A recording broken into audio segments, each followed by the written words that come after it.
आवाज येतोय सर्वांना? Yes sir. ओके, ठीक आहे. चला तर मग आजच्या भागाला सुरुवात करूया आपण. तुम्ही जर पाहिलं तर काल आपण कॉम्प्युटरचे जनरेशन घेतलेले आहेत, त्या व्यवस्थितरित्या तुम्हाला कळालेल्या आहेत अशी अपेक्षा व्यक्त करूया. पुढच्या टॉपिक कडे आपल्याला जायचंय. बऱ्याच विद्यार्थ्यांनी वेगवेगळ्या प्रकारचे डाऊट मांडलेले आहेत, जसं की सर आमच्याकडे पुस्तकं नाहीत, पुस्तकाची तुम्हाला काहीही गरज नाही, पहिला मुद्दा. दुसरा मुद्दा की पीडीएफच्या स्वरूपात आम्ही पुस्तक तुम्हाला उपलब्धही करून देऊ, त्याचबरोबर स्क्रीनशॉटच्या स्वरूपात तुमच्या समोर नोट्स येतील. आता सध्या आपण इनपुट, आउटपुट, स्टोरेज, प्रोसेसिंग याबद्दल सविस्तर माहिती पाहिलेली आहे. तर त्याच भागाला पुढे कंटिन्यू करून आपण वेगळ्या प्रकारचा पोर्शन आज घेतो आहोत, ज्याच्यामध्ये तुम्हाला म्हणजे आपण काय पाहिलं, input, output, storage, data, user हे 5 घटक पाहिले. त्याच्यानंतर आपण पाहिलं सॉफ्टवेअर, हार्डवेअर, त्याचबरोबर आणखीन वेगळं internal part, external part, peripherals. आपण या सर्व बाबी मी जे आता 10 तुम्हाला मोजून दाखवल्या, तर हे तुमच्या नोटबुकमध्ये नोट आउट करून ठेवत चला, जेणेकरून तुम्हाला की आपण काय शिकलो, त्याच्यामध्ये काय माहिती पाहिली, तर या बाबीविषयी तुम्हाला सविस्तर माहिती मिळावी. प्रश्न हे बेसिक पॉइंट मधून येणार आहेत, त्यामुळे काळजी करण्याची आवश्यकता नाही. फक्त एकच, आत्मविश्वासाने हा विषय खूप काहीतरी वेगळा आहे आणि शिंदे सर खूप काहीतरी वेगळं शिकवत आहेत, आमचा बेस नाही किंवा आमचा बेस आहे, आम्हाला कळत वगैरे नाही, अशा प्रकारची चुकीची भ्रामक कल्पना डोक्यामध्ये अजिबात ठेवू नका. आता जे आपण बेसिक मेन पार्टला जी सुरुवात करत आहोत, तर तो पॉइंट कुठला आहे? आज आपण डायरेक्ट मी तुम्हाला आज काय करणार आहे, तर कॉम्प्युटरच्या एमसीक्यू जे काय आहेत कॉम्प्युटर बद्दल, वेगवेगळ्या प्रकारचे एमसीक्यू कशा पद्धतीने परीक्षेमध्ये विचारले जाऊ शकतात, तर त्या संदर्भात प्रॅक्टिकली तुम्हाला इन्फॉर्मेशन देणार आहे. ती इन्फॉर्मेशन आता लगेच लागलीच तुमच्या स्क्रीनवर शेअर होऊन जाईल. विचारलेला आहे. तर या प्रश्नामध्ये काय सांगितलेलं आहे, किंवा एक तंत्रज्ञान आहे जे की VLSI बेसवर डिपेंड आहे. तर हे तंत्रज्ञान नेमकं कोणत्या जनरेशन मध्ये वापरण्यात आलेलं आहे आणि त्या जनरेशन बद्दल तुम्हाला या ठिकाणी सांगायचं आहे. तर सुरुवातीला या VLSI चा फुल फॉर्म मी इथं सांगितलेला आहे तुम्हाला, लार्ज स्केल इंटिग्रेटेड. ओके, आता इथं व्ही जे आहे, तर याला फक्त याच्या अगोदर काय लावायचंय, तर VERY म्हणजे very large scale integrated. Okay, तर अशा पद्धतीची ही एक टेक्नॉलॉजी होती किंवा हे एक तंत्रज्ञान होतं आणि याचा वापर करून काय केलेला आहे, तर कॉम्प्युटरच्या प्रोसेसर मध्ये याचा वापर केलेला आहे आणि यामुळे काय झालं, तर शेअरिंग करणं सहज शक्य झालेलं आहे. ठीक आहे, चला पुढच्या पॉइंट कडे जाऊ. हे कळाले का सर्वांना? प्रश्न क्रमांक 1 व्यवस्थितरित्या कळालाय का? शंका असेल तर विचारू शकता, कळाला असेल तर हो सर म्हणून सांगा, नसेल तर मी पुढे जातो. ठीक आहे, कळाले का हे? हो सर. हा ठीक आहे, चला पुढच्या प्रश्नाकडे जातो. डाऊट कुणाला असेल तर विचारू शकता. पहा पुढं. आता व्हॅक्यूम ट्यूबचा वापर नेमका कोणत्या प्रकारच्या संगणकामध्ये करण्यात आलेला आहे, हा प्रश्न तुमच्या समोर विचारण्यात आलेला आहे. पहा, the dash dash generation of computer started with the using vacuum tube as the at the basic component. म्हणजे कोणत्या कॉम्प्युटरमध्ये व्हॅक्यूम ट्यूबला बेसिक कंपोनंट म्हणून वापरण्यात आलेलं होतं? अगदी सर्व विद्यार्थ्यांना या प्रश्नाचं उत्तर येणं अपेक्षित आहे. कोणत्या प्रकारच्या जनरेशन मध्ये वापरलं होतं सांगा बरं? First generation. अगदी बरोबर आहे. होय, फर्स्ट जनरेशन मध्ये हे वापरलेलं होतं. म्हणजे अशा पद्धतीचे प्रश्न जे सोपे आहेत ते तर सर्व विद्यार्थ्यांना यायलाच हवे, पण एखादा विद्यार्थी नवीन जॉईन झालेला असेल, त्याला येत नसतील तर काळजी करण्याची आवश्यकता नाही, आपण ते व्यवस्थितरित्या क्लिअर करूया. ठीक आहे ना? चला पुढच्या प्रश्नाकडे जाऊया. पहा, आता इथे प्रश्न पहा कशा पद्धतीचा विचारलेला आहे. ULSI स्टँड फॉर, म्हणजे ULSI चा लॉंग फॉर्म या ठिकाणी विचारलेला आहे. आता तुम्हाला माहित आहे, मग आपण VLSI चा लॉंग फॉर्म पाहिलेला आहे आणि त्याच्यामध्ये काय होता, लार्ज स्केल इंटिग्रेशन किंवा इंटिग्रेटेड. बरोबर. आता जर हे तुमच्या लक्षात असेल तर 2 मिनिटांमध्ये तुम्ही याचं उत्तर देऊ शकता, पण यूचा सुद्धा तुम्हाला लॉंग फॉर्म माहित असेल तर व्यवस्थितरित्या ते उत्तर कन्फर्म तुम्ही देऊ शकता आणि याचं बरोबर उत्तर आहे. कोणी देऊ शकतं का सांगा बरं? Yes, sir. ए अगदी Ultra बरोबर large आहे. scale integration. Ultra large scale integration. अगदी बरोबर आहे. Ultra large scale integration. तर हे या प्रश्नाचं अगदी बरोबर उत्तर आहे. ठीक आहे ना. चला पुढच्या प्रश्नाकडे जाऊया.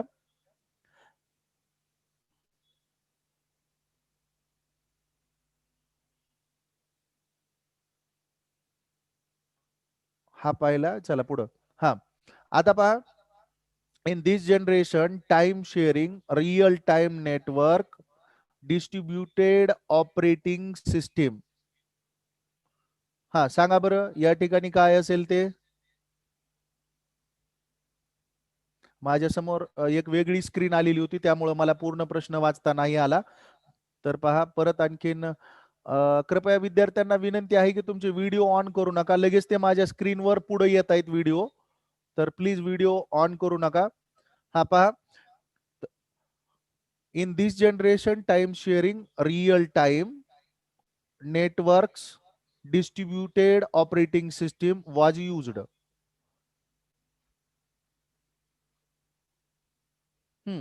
कोणत्या याच्यामध्ये कोणत्या जनरेशनच्या कॉम्प्युटरमध्ये वापरलेला आहे.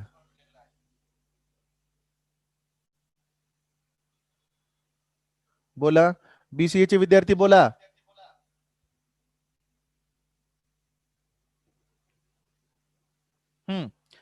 तर बरोबर याचं उत्तर आहे फोर्थ जनरेशन. कोणता आहे फोर्थ जनरेशन.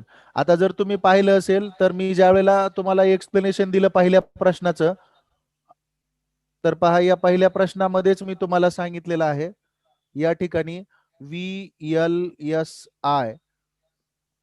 तर आपण पाहिले व्हेरी लार्ज स्केल इंटिग्रेटेड किंवा इंटिग्रेशन आणि या तंत्रज्ञानाचा वापर करून आपण काय करू शकतो तर या प्रश्नाचं उत्तर या ठिकाणी आहे. पहा काय करू शकतो आपण टाइम शेअरिंग करू शकतो. त्याचबरोबर रिअल टाइम नेटवर्कचा वापर करू शकतो. त्याबरोबरच डिस्ट्रीब्युटेड ऑपरेटिंग सिस्टीम म्हणजेच थोडक्यामध्ये इंटरनेटचा वापर एकापेक्षा जास्त व्यक्तीला ऍट अ टाइम आपण शेअर करू शकतो डेस्कटॉप. त्याचबरोबर एकाच याच्यावर आपण वेगवेगळे व्यक्ती यूज करू शकतो. म्हणजे आपण असं म्हणू शकतो की बँकेमध्ये वेगवेगळ्या काउंटरला जर एंट्री झाली तरी सुद्धा त्याची एंट्री सर्व्हर मध्ये सेव्ह असते. म्हणजे number of user control by one server. तर अशा पद्धतीची टेक्नॉलॉजी या ठिकाणी वापरली जाते. तर याला नेटवर्क ऑपरेटिंग सिस्टीम किंवा नेटवर्क तंत्रज्ञान असं म्हणतात. ठीक आहे ना. तर हे कोणत्या प्रकारच्या याच्यामध्ये वापरलं येतं फोर्थ जनरेशन मध्ये. ओके पहा या ठिकाणी काय परत पाहिले याचं एक्सप्लेनेशन दिलेलं आहे मुद्दाम. The fourth generation of computer is mark by the use of very large scale integrated. हा फुल फॉर्म त्याचा. हे VS हे जे very large scale integrated circuit आहे तर याच्यामध्ये काय झालं in this generation time sharing real time network त्याचबरोबर distributed operating system was used. म्हणजे या प्रकारच्या जनरेशन मध्ये आपण या सर्व बाबी करू शकलो आहोत. ओके डाऊट कुणाला असेल तर विचारू शकता. शंका आहे का असेल तर एक्सप्लेनेशन परत देतो. कन्सेप्ट क्लिअर झालेली आहे का. डाऊट्स असतील तर विचारा. डाऊट आहे का कुणाला.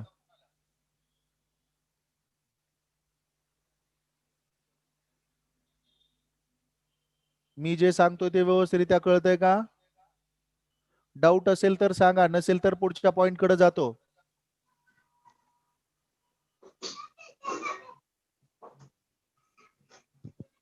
पूजा काही डाऊट आहे का.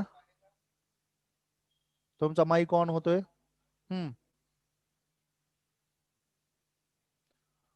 इतर विद्यार्थ्यांना काही डाऊट्स असतील तर सांगा. चॅट करून तुम्ही सांगू शकता जर काही तुम्हाला ऑपरेट करत असताना अडचण येत असेल तर. चला पुढच्या पॉइंट कडे जाऊ. पहा समोरच्या बाजूला प्रश्न. HLL stand for.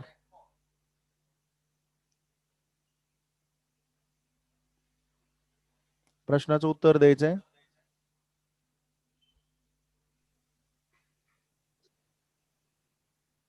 कमेंट मध्ये उत्तर देऊ शकता. High level language. High level language. कोण बोलतंय आता? नाव सांगा. निरुपमा. हा, निरुपमा जी. अगदी तुम्ही बरोबर हे केलेलं आहे, उत्तर सांगितलेलं आहे, परंतु त्याचा प्रोनाउन्सिएशन लँग्वेज असा आहे.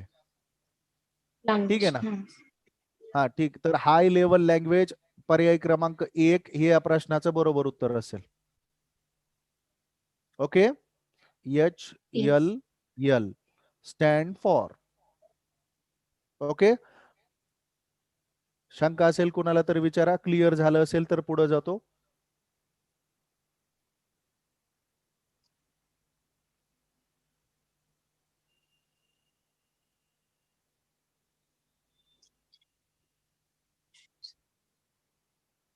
चला पुढच्या प्रश्नाकडे पहा. प्रश्न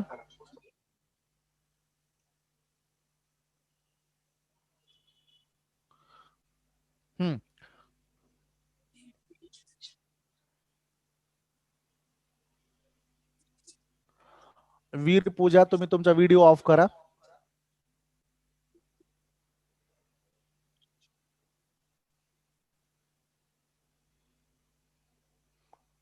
okay, thank you.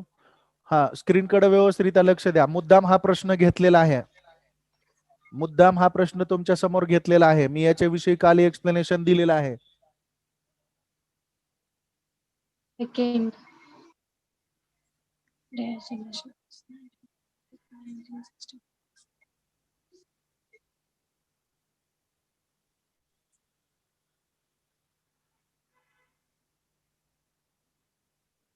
Second sir.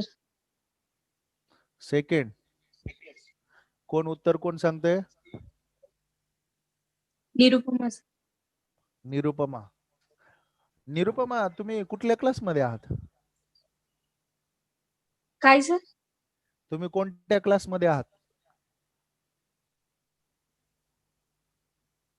Class. म्हणजे तुम्ही कोणत्या कॉलेजचे आहात? BCA कॉलेज किंवा आणखीन टायपिंग इन्स्टिट्यूट, सास्तूर मागणी कॉलेज, कुठून आहेत? मी इथं टायपिंग मध्ये होते सर. अच्छा अच्छा, ठीक आहे. हा हा, ओके. हा, तर स्क्रीनकडे जर तुम्ही पाहिलं तर बघा, the period of dash dash generation was 1952 to 1964. आता जर याचं तुम्ही व्यवस्थितरित्या आन्सर पाहिलं इंजिनियर्स, तर मी तुम्हाला असं सांगितलं होतं की फर्स्ट जनरेशनचा जो कार्यकाल आहे तो 1940 ते 1956 आहे. दुसऱ्या जनरेशनचा कार्यकाल जो आहे 1956 ते 1963 आहे. तिसऱ्या जनरेशनचा कार्यकाल जो आहे तो 1964 ते 1971 आहे. आणि त्यानंतर त्याच्या पुढच्या जनरेशन जो कार्यकाल आहे 1972 ते पुढं 1990 पर्यंत आहे. आणि त्याच्यानंतर पुढं 90च्या पुढं पासून ते आतापर्यंत किंवा आणखीन पुढचा कालखंड हा जो आहे तर फिफ्थ जनरेशनचा कालखंड म्हणून ओळखला जातो. आता ज्या वेळेला तुम्ही वेगवेगळ्या प्रकारच्या परीक्षा देणार आहात, मग बँकिंगच्या द्या, कॉम्पिटिटिव्ह एक्झाम द्या किंवा आणखीन आपली ही परीक्षा देणार आहात, तर त्यावेळेला एक गोष्ट लक्षात ठेवायची आहे. रँडम अँड ॲव्हरेज जनरेशनचा कालखंड हा वेगवेगळ्या पुस्तकांमध्ये वेगवेगळ्या प्रकारचा दिलेला आहे. जसं मी तुम्हाला सांगितलं की MSATच्या पुस्तकामध्ये परत तो कालखंड वेगळा दिलेला आहे. सेंट्रल गव्हर्नमेंटच्या या नोटबुक मध्ये परत कालखंड वेगळा दिलेला आहे. पण एक लक्षात ठेवू शकता की जर 40 ते 50चा कालखंड किंवा 40 ते आपण एक 52-53चा कालखंड जो आहे तर फर्स्ट जनरेशनचा आहे. 50 ते 60 किंवा 65 पर्यंतचा कालखंड जो आहे तर तो सेकंड जनरेशनचा आहे. त्यानंतर 65 ते 70 पर्यंतचा जो कालखंड आहे किंवा 72 पर्यंतचा, तर हा कुठला कालखंड आहे? तिसऱ्या जनरेशनचा कालखंड आहे. आणि त्यानंतर फोर्थ जनरेशनचा कालखंड कुठला आहे? तर 1972 ते 90 पर्यंतचा. ओके, किंवा त्याला वेगळ्या पद्धतीने मांडणी करायची असेल तर 1972 ते 85 पर्यंतचा. आणि त्याच्यानंतरचा फिफ्थ जनरेशनचा कालखंड आहे. याच्यामध्ये पुढे पाठीमागे थोडंफार होऊ शकतं, मात्र तुम्ही लक्षात ठेवायचं हे दशक लक्षात ठेवायचं. 40 ते 50 पर्यंतचा कालखंड पहिला जनरेशन, 50 ते 60 पर्यंतचा कालखंड दुसरं जनरेशन, 60 ते 70 पर्यंतचा कालखंड तिसरी ते 80 पर्यंतचा कालखंड ही चौथी जनरेशन आणि 80 ते पुढचा कालखंड जो आहे तर ते पुढची जनरेशन. येते लक्षात? मग आता या ठिकाणी 50 ते 60 हे लॉजिक व्यवस्थितरित्या या ठिकाणी बसतं आणि ते कुठल्या जनरेशनचं असू शकतं? सेकंड जनरेशनचं. म्हणून याचं ॲक्युरेट आन्सर कुठलं असेल तर सेकंड जनरेशन. ओके, पहा पुढच्या बाजूला. The period of the second generation is 1952 to 1964. Okay, आणि फर्स्ट जनरेशनचा सुद्धा कार्यकाल त्या ठिकाणी दिलेला आहे. पहा, the period of first generation was 1942 to 1954. येते लक्षात? शंका कसल्याही प्रकारची असेल तर तुम्ही विचारू शकता. ओके, क्लिअर आहे? कुणाला डाऊट असेल या क्वेश्चन विषयी तर सांगू शकता. डाऊट असेल तर तुम्ही माईक ऑन करा आणि तुमचा डाऊट तुम्ही मला विचारा. नसेल तर सांगा की डाऊट नाही किंवा नो डाऊट सर. मी तुमच्या रिप्लायची वाट पाहतोय. एकटाच बोलतोय मगाचपासनं. नाही sir. No doubt sir. Okay, next one. Chatting मध्ये तिथं चॅट बॉक्स आहे ना, त्याच्यामध्ये टाका. ज्याला डाऊट नाही ते पटापट पटापट. जर बोलायला नको वाटत असेल, बाहेर तुमच्या नॉईज असेल तर, वेगवेगळा आवाज गोंगाट असेल तर तुम्ही चॅटिंग मध्ये टाकू शकता की सर डाऊट नाही म्हणून.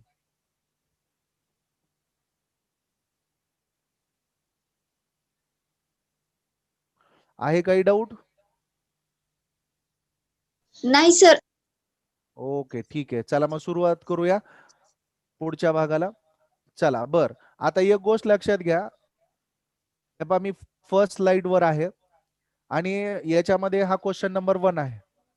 बघा बरं आठवून काय उत्तर जमतंय ते. पटापट आता सगळ्यांनी बोलणं अपेक्षित आहे. Fourth generation. Fourth generation. बरोबर आहे. त्या याचा VLSI चा लॉंग फॉर्म सांगा. Very large scale very large scale integration किंवा इंटिग्रेटेड. इंटिग्रेशन. Okay, yes. पुढं क्वेश्चन नंबर 2 सांगा. सेकंड. Second sir. सेकंड कोणती जनरेशन? व्हॅक्यूम ट्यूबचा वापर सेकंड जनरेशन मध्ये केलाय का? First generation. फर्स्ट मध्ये केलाय का? हा. मग सेकंड जनरेशन कसं? आताच सांगितलं होतं आणि लगेच तुम्ही विसरायला लागलात. फर्स्ट जनरेशनच आहे सर. नाही, फर्स्ट जनरेशन उत्तर बरोबर आहे हो, पण सेकंड तुम्ही सांगितलात ना, मग त्या अनुषंगाने बोलतोय मी. स्पीड विथ ॲक्युरेसी ही एक्झाम मध्ये महत्वपूर्ण आहे. कळतंय का? जर डिस्क्रिप्टिव्ह असेल तर काही जरी तुम्ही लिहिलात तरी त्याचे थोडेफार मार्क मिळू शकतात, पण या ठिकाणी 100% बरोबर किंवा 100% चूक, एकतर मार्क मिळणार किंवा मिळणारच नाही. ओके, त्यामुळं स्पीड सोबत आपली ॲक्युरेसी मेंटेन करा. सर्व विद्यार्थी ही आज्ञाधारक आहेत, वेळेवर येऊ लागलेले आहेत आणि महत्वपूर्ण बाब म्हणजे ते अभ्यास सुद्धा करू लागलेले आहेत. मात्र माझी विनंती त्यांना असेल की आपले जे मित्र क्लास अटेंड करत नाहीत तर त्यांना कल्पना द्या. दुसरी एक महत्वपूर्ण सूचना पहा, MPSC फुले टेलिग्राम चॅनल वर सुद्धा हा डाटा नोट्सच्या स्वरूपामध्ये तिथं उपलब्ध करून दिला जातोय. तर त्या ठिकाणाहून तो डेटा तुम्ही कलेक्ट करू शकता नोट्स स्वरूपामध्ये. म्हणजे PDF त्याच्या तुम्हाला कुठल्या याच्यावर मिळणार आहेत तर MPSC फुले टेलिग्राम चॅनलवर याचे PDF तुम्हाला मिळणार आहेत. आणि ज्या विद्यार्थ्यांना ही लेक्चर परत अटेंड करायचं आहे तर MPSC फुले या YouTube चॅनलवर तुम्ही त्या ठिकाणाहून अटेंड करू शकता. ओके, केव्हाही जेव्हा केव्हा तुम्हाला वाटेल. Okay sir. ठीक आहे, चला पुढच्या बाबीकडे जाऊया. हा, पुढचा प्रश्न तुमच्या समोर आहे. Ultra large scale integration. Okay, option number A. अगदी बरोबर आहे. Option number A, ultra large scale integration किंवा याला इंटिग्रेटेड अशा पद्धतीचा शब्द प्रयोग केला जातो. तर हे लक्षात ठेवायचंय. पहा मित्रांनो, आपण जी तयारी करतोय ती फक्त एका कुठल्या एक्झामची नाही, जेव्हा केव्हा तुम्ही वेगवेगळ्या कॉम्प्युटरच्या एक्झाम द्याल, आता बऱ्याच लोकांना असं वाटत असेल की सर मला कॉम्पिटेटिव्ह एक्झाम नाही किंवा आणखीन इतर एक्झाम द्यायच्या आहेत किंवा लेक्चररशिप किंवा आणखीन कोणती. एक गोष्ट लक्षात ठेवा, काही बेसिक कन्सेप्ट पासून आपण आपला पाठलाग किंवा पाठ सोडू शकत नाहीत त्या बाबी. त्याचं कारण असं आहे की समजा तुम्ही प्रोफेसरसाठी सेट नेटची एक्झाम देत असाल तर कंपल्सरी त्याच्यामध्ये कॉम्प्युटर इन्फॉर्मेशन पेपर आहे हे तुम्हाला द्यावंच लागेल. जर तुम्ही समजा PSI ST असिस्टंटची तयारी करत असाल तर त्यासाठी सुद्धा कंपल्सरी कॉम्प्युटरचे क्वेश्चन आहेत, तिथं तुम्हाला हे प्रश्न समोर येणारच आहेत. त्यानंतर जर तुम्ही पोलीस भरती इव्हन तयारी करत असाल तर कॉम्प्युटरचे क्वेश्चन आहेत. जनरल तुम्ही कोणत्याही प्रकारची एक्झाम देत असाल तरी सुद्धा तुम्हाला अगदी SSC staff selection commission, central government किंवा अदर, आणि उद्या सर्टिफिकेट ओरिएंटेड जी एक्झाम तुम्ही देणार आहात प्रधानमंत्री कौशल्य विकास, त्याच्यामध्ये डोमेस्टिक डेटा एंट्री ऑपरेटर, त्याच्यामध्ये तर कंपल्सरी हे प्रश्न विचारले जाणारच आहेत. त्यामुळं हे प्रश्न अतिशय महत्वाचे आहेत, म्हणून याला निग्लेक्ट करू नका. हे प्रश्न तुम्हाला संग्रही ठेवायचे असतील तर स्वतःकडे ठेवू शकता. आणि दुसरी गोष्ट, टेलिग्राम चॅनल वरून ते तुम्ही घेऊ शकता. ओके, अशी मी तुम्हाला PDF नाही पाठवू शकत, त्या ठिकाणाहून तुम्ही ते डाउनलोड करू शकता केव्हाही. ओके, चला पुढच्या बाजूला जाऊया, पुढच्या प्रश्नाकडे. समोर क्वेश्चन वाचायचा आहे व्यवस्थितरित्या मन लावून आणि त्याच्यानंतर त्याचा आन्सर द्यायचा आहे. हा भाग मी आताच तुमचा क्लिअर केलेला आहे.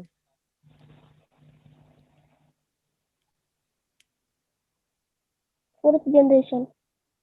कोणती generation? Fourth. Okay, option number D. अगदी बरोबर आहे. याच्यामध्ये नेटवर्क जे वापरलेलं आहे तर कोणत्या जनरेशन मध्ये? फोर्थ जनरेशन मध्ये वापरलेलं आहे. आणि नेटवर्क मुळे काय शक्य झालेलं आहे तर टाइम शेअरिंग. आता टाइम शेअरिंग म्हणजे कशी? माझ्या आयुष्यातला टाइम दुसऱ्या व्यक्तीला कसा शेअर करता येतो तसा शेअरिंगचा या ठिकाणी नाही. एकाच वेळी आपण एकापेक्षा जास्त व्यक्तींकडून काम करून घेऊ शकतो. ओके, ती टाइम शेअरिंग या ठिकाणी कन्सिडर आहे. एक पॉइंट. दुसरा पॉइंट की याच्यामध्ये नेटवर्क शेअर करू शकतो किंवा नेटवर्कचा वापर करण्यात आलेला आहे, one person to another person connectivity. त्यानंतर डिस्ट्रीब्युटेड ऑपरेटिंग सिस्टीम म्हणजे एकापेक्षा जास्त व्यक्तीला वापरता येईल अशा पद्धतीची, त्याला NOS या नावानं ओळखलं जातं. नोटबुक मध्ये लिहून घ्यायचं, NOS म्हणजे नेटवर्क ऑपरेटिंग सिस्टीम. ओके, तर नेटवर्क ऑपरेटिंग सिस्टीमचा वापर करून हे क्लिअर केलेलं आहे. पुढच्या प्रश्नाकडे जाऊया. मग या प्रश्नाचं बरोबर उत्तर असेल पर्याय क्रमांक D, फोर्थ जनरेशन. ओके,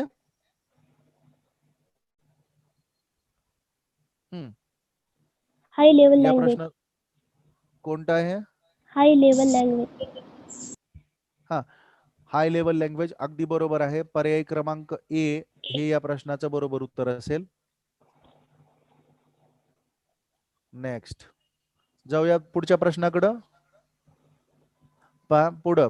हा, सांगा या प्रश्नाचं उत्तर. Second generation. अगदी बरोबर आहे, सेकंड जनरेशन. सर्वांना येते का लक्षात? शंका असेल कोणत्याही प्रकारची तर विचारू शकता.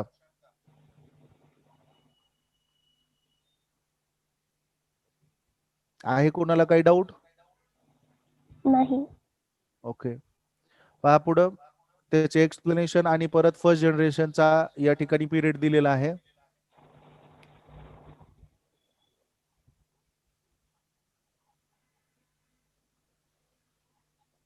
ओके, डाऊट क्लिअर झाले सर्वांचे?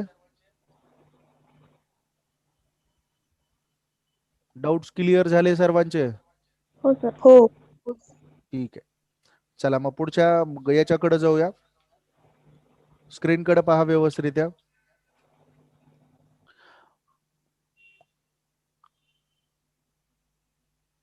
आता विद्यार्थी मित्रांनो, आपण जर पाहिलं तर कॉम्प्युटर स्ट्रक्चर हा पुढचा जो काही आहे अतिशय महत्वपूर्ण पोर्शन आहे. तर याच्यामध्ये लक्षात ठेवायचे तुम्हाला कोणती गोष्ट लक्षात ठेवायची आहे तर कॉम्प्युटर ज्या वेळेला आपण पाहतो तर त्यावेळेला कॉम्प्युटरमध्ये आपल्याला काही बेसिक कन्सेप्ट माहीत असणं गरजेचे असतात, ज्या की इंटरनल असतात. इंटरनल म्हणजे इंटरनल पार्ट, एक्सटर्नल पार्ट असा पोर्शन या ठिकाणी नाही. तर कॉम्प्युटरचं इंटरनल स्ट्रक्चर कसं असतं तर ते आपल्याला व्यवस्थितरित्या पाहायचं आहे. पहा कॉम्प्युटरचं इंटरनल स्ट्रक्चर कसं असतं. तर आता हा बोर्ड आहे आपला आणि बोर्डवर मी या ठिकाणी काय करतोय, तर स्क्रीनकडे सर्वांचं लक्ष असेल. आता ही जी स्क्रीन आहे, या स्क्रीनवर जर मी कॉम्प्युटर इंटरनल स्ट्रक्चर काढायला लागलो, तर पहा एक व्यक्ती आहे आणि तो व्यक्ती काय करतोय, कॉम्प्युटरला इन्स्ट्रक्शन सेट करतोय. बरोबर आहे ना? आता इन्स्ट्रक्शन सेट करत असताना त्याचा काय प्रोटोकॉल आहे, तर त्याला काय करावं लागेल, तर इनपुट द्यावं लागेल कॉम्प्युटरला आणि इनपुट दिल्यानंतर मग परत तो काय करू शकतो, तर इन्स्ट्रक्शन सेट करू शकतो. त्याला इन्स्ट्रक्शन सेट करण्यासाठी कोणते आहे, तर इनपुट. पहा स्क्रीनकडे लक्ष द्या. आता हा आहे इनपुट. कॉम्प्युटरचं इंटरनल स्ट्रक्चर तुम्हाला एक्सप्लेन करतोय. आता यांनी काय करतोय, तर सूचना देतोय. बरोबर आहे. दुसरा, आता इनपुट दिल्यानंतर मग काय करेल, आता कॉम्प्युटरमध्ये एक दुसरा एक पोर्शन असेल, याला काय म्हटलं जातं, तर याला मेमरी म्हटलं जातं. फक्त बॉक्स समजून घ्या, नाव आपण देतोय त्याला. हे इनपुट आहे, हे मेमरी आहे आणि वरच्या बाजूला या ठिकाणी जो आहे, तर हा प्रोसेसर आहे.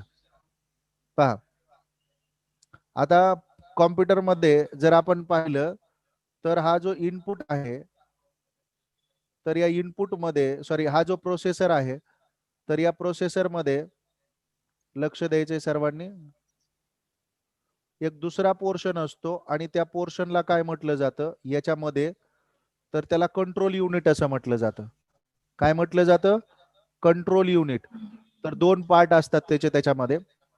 परत हा जो दुसरा पार्ट असतो एक त्याच्यामध्ये, तर याला आउटपुट असं म्हटलं जातं आणि आउटपुटच्या नंतर परत एक दुसरा पार्ट असतो, तर त्याला स्टोरेज असं म्हटलं जातं. व्यवस्थितरित्या लक्ष द्या. आता मी काय करतोय, तर यांना नावं देतो. नावं कशा पद्धतीने देतोय पहा.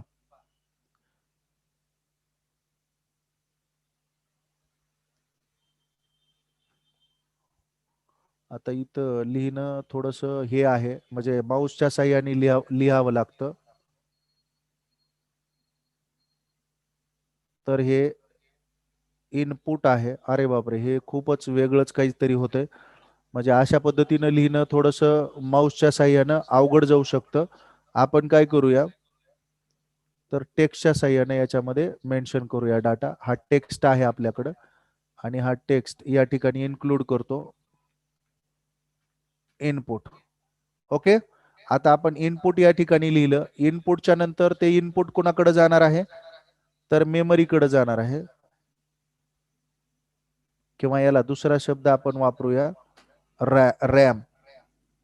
रॅम कडे हे जात असतं आणि ब्रॅकेटमध्ये त्याला मेन्शन करूया, ही काय असेल, मेमरी. Okay, bracket close.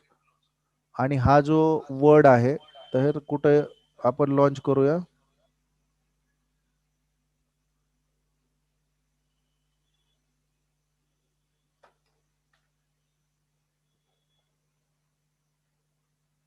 याच्यामध्ये, म्हणजे ते मेमरी आपल्याला व्यवस्थितरित्या दिसायला पाहिजे. ओके ठीक आहे. चला पुढच्या बाजूला, मेमरीच्या नंतर हा जो आहे, तर याला काय म्हणतात, याला म्हणतात प्रोसेसर.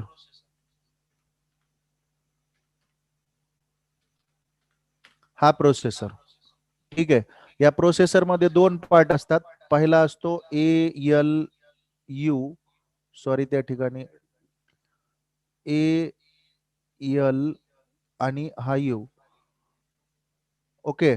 आणि एक दुसरा पोर्शन असतो, आपण काय करूया, ALU ला सेकंड नंबरला टाकूया, कारण तो सेकंड नंबरला असतो.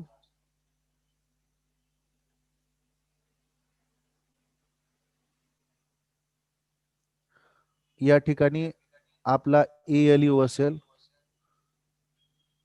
AL आणि हे U. ओके. आणि या ठिकाणी काय असेल, तर या ठिकाणी CLU असेल, CLU. व्यवस्थितरित्या पहा, फक्त डायग्राम व्यवस्थितरित्या समजून घ्या. हा जो असेल, तर हा असेल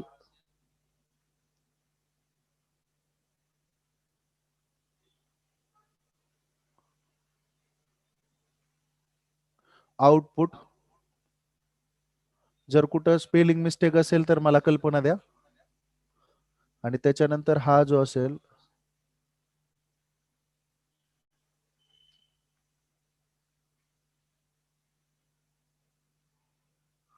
ओके, तर हा या ठिकाणी जो दिलेला आहे तर तो स्टोरेज असेल. क्लिअर आहे कन्सेप्ट सर्वांची? आता पहा, हे अतिशय महत्वाचे पोर्शन आहेत कॉम्प्युटरचे. जर मी याला असं सांगितलं तर पहा कशा पद्धतीनं, आता हा जो इनपुट आहे तर हा काय करतो, लक्ष द्या, पहा ॲरोकडं व्यवस्थितरित्या पहा. हा इनपुट जो आहे हा अतिशय महत्वाची भूमिका पार पाडत असतो. हा इनपुट सूचना दिल्यानंतर हा रॅम कडे जातो, किंवा आपण या ठिकाणी डायरेक्ट दुसऱ्या प्रकारच्या रेषा घेऊया जेणेकरून आपल्याला व्यवस्थितरित्या कळायला बरं पडेल.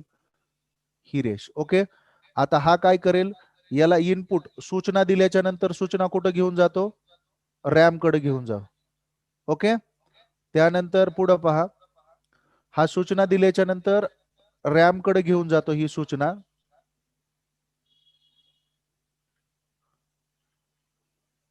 एरो आपण वेगळा घेऊया.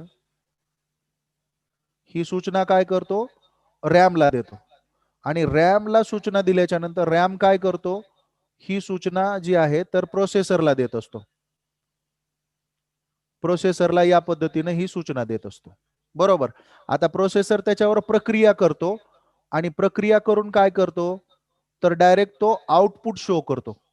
आता आउटपुट कोणत्या प्रकारे, तर हे जे आहे या ठिकाणी, तर हा आउटपुट शो करेल. ओके, सूचना कुणाकडे येईल, आउटपुट कडे.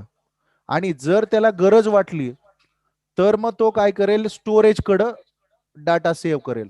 हा जो आहे तर आपला स्टोरेज डिव्हाइस आहे. लक्ष द्या. आता एरो वेगवेगळ्या प्रकारचे आहेत. कन्सिडर करा की मी कॉम्प्युटर मध्ये काय केलं, तर कॉम्प्युटर मध्ये एक सॉन्ग प्ले केलं. सॉन्ग प्ले करण्यासाठी मी सीडी इन्सर्ट केली, सीडीनं प्रक्रिया केली आणि आतमध्ये डाटा आला, रॅम मध्ये लोड होतो. रॅम मध्ये लोड झाल्याच्या नंतर तो डेटा कुठं पाठवला जातो, प्रोसेसरकडे पाठवला जातो. प्रोसेसर काय करतो, आलेला डेटा, आता सीएलयू काय काम करतो, तर हा कंट्रोल युनिट आहे. हा डेटा आल्याच्या नंतर बघतो, आणि डेटा कसा आहे, डेटा न्यूमरिकल आहे का, डेटाचे साधी सूचना आहे, म्हणजे गणितीय आकडे मोड असेल तर तो डेटा कुणाकडे पाठवतो, एएलयू कडे, अरिथमेटिक लॉजिकल युनिट, म्हणजे संख्यांवर प्रक्रिया करणारा भाग इथं आहे. बरोबर. आणि हा साधे इन्स्ट्रक्शन असतील तर इथं असतो. आता मग याचं कॅल्क्युलेशन करतो आणि आउटपुट जनरेट करतो. मॉनिटर, प्रिंटर या ठिकाणाहून आउटपुट जनरेट करतो. नसेल तर तो डेटा सेव्ह करू शकतो. ओके, आज या ठिकाणी थांबूया. सर्व विद्यार्थ्यांना विनंती आहे, एमपीएससी फुले चॅनलवर हा व्हिडिओ अपलोड होणार आहे. त्याचबरोबर टेलिग्राम चॅनलवर नोट्स अपलोड होणार.